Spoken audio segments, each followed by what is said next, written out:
Cancer, hi! Welcome to Mr. Queen PH.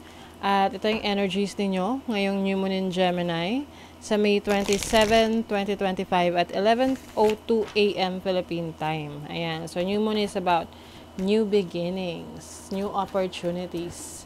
So, if you're interested in private readings, meron tayong link sa description at sa pinned comment.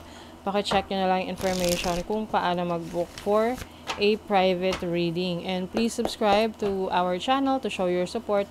Like, share this video, at comment na rin kayo kung kayo naka-resonate. Okay.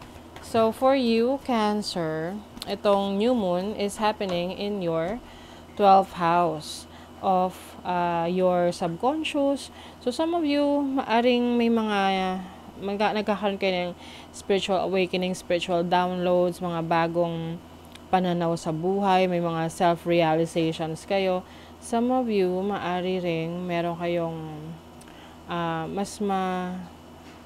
mas madalas kayong managinip, no? Oo. At mas nagiging malinaw sa inyo yung mga panaginip nyo, natatandaan nyo talaga. Some of you is, maaring meron kayong patatawarin. Oo, you may be talking to someone na parang magkakaroon ng kaliwanagan or masisettle ninyo yung issues or problema ninyo in the past. Maari ring, yun nga, may forgiveness, no? May kapatawaran. Pwede rin tong pagpapatawad mo sa sarili mo, sa mga pagkukulang mo or mga decision mo sa buhay, mga maling choices na nagawa mo in the past. And finally, starting all over again para makapag-focus doon sa mga gusto mo pang ma-achieve sa buhay mo. Lalo na kung yung iba sa inyo nagkaroon kayo ng mga desisyon sa trabaho ninyo or sa finances ninyo na hindi naging maganda yung resulta. And this time, you are willing to start all over again.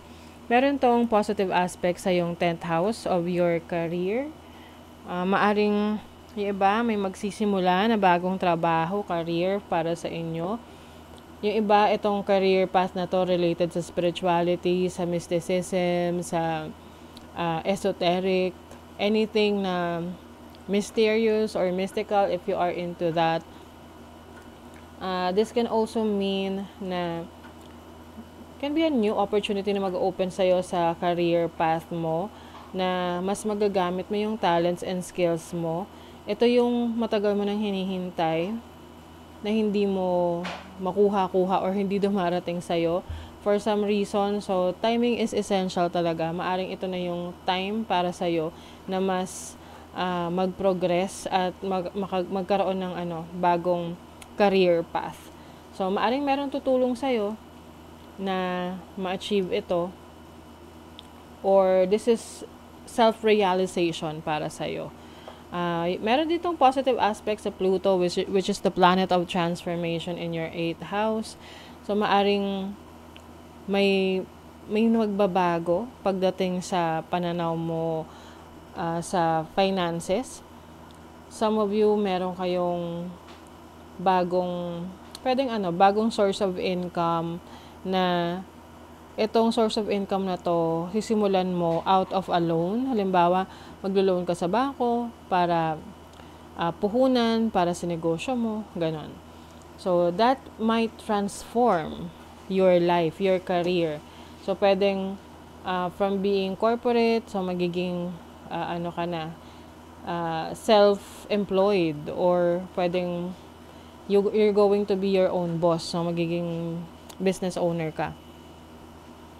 Some of you naman, 8th house kasi is about other people's money.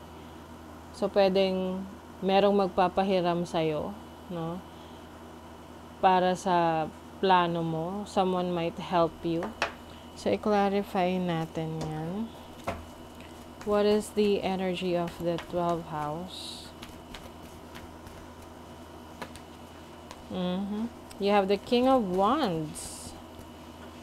And then, Judgment. See? So, Judgment is rebirth, renew. So, nire-renew mo yung sarili mo ngayon. Pwedeng belief system mo. Or, minsan kasi meron tayong matagal na pinaniniwalaan sa buhay, like prinsipyo, tapos habang tumatanda tayo, habang nagiging mature tayo, mas meron tayong naiintindihan na hindi pala yon yung absolute, no, na pinapaniwalaan natin. Pwede pala yung magbago. So, some of you, you are also like changing your lifestyle or changing your belief system. Mas ano ka ngayon, mas expressive ka sa iyong sarili. Maaring hindi ka na yung tipong natatakot sa judgment ng ibang tao.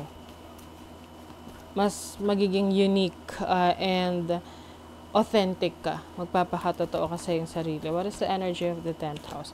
Oh, you have the 2 of Cups and the Strength card. Okay.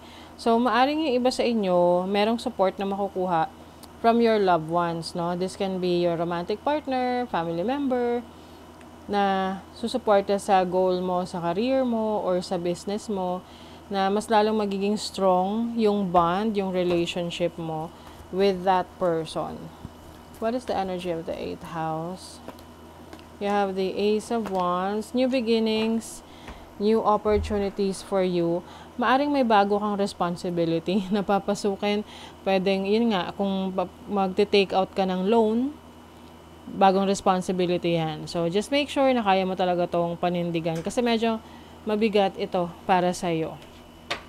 Maglo-loan ka ng sasakyan, bahay, pera, para sa business mo. So, make sure na magagamit mo siya na sa paraan na talagang kapaki-pakinabang sa'yo.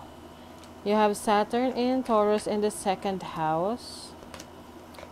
Independence. So, yung iba sa inyo pwedeng kayo ay bubukod or you will have your own, parang kung dati sa sarili mo lang ikaw umaasa. So, ngayon, maaring merong community rin na tumutulong sa'yo. You have Moon in Virgo in the 6th house. Yung magpo-focus kayo ngayon sa health niyo rin, sa inyong kalusugan. Especially your mental health. Pwedeng pagkakagastosan nyo talaga yung needs ninyo pagdating sa pag-aalaga sa inyong mental health. Let's say, magbabakasyon ka, no, para makapag-relax, makapag-rejuvenate, 'di ba? Or magpupunta ka talaga sa doctor, magpapa-check up ka, reassess ka ng situation mo. Be bold and make the first move, yes. So, paglalakas ng loob na mag-take ng first step. Like, magtiwala ka sa iyong sarili, o 'di ba? Believe in the impossible. Kasi you can make things possible para sa sarili mo, para sa mga goals mo sa buhay. Okay? So, that is your reading, Cancer. Thank you so much. See you again.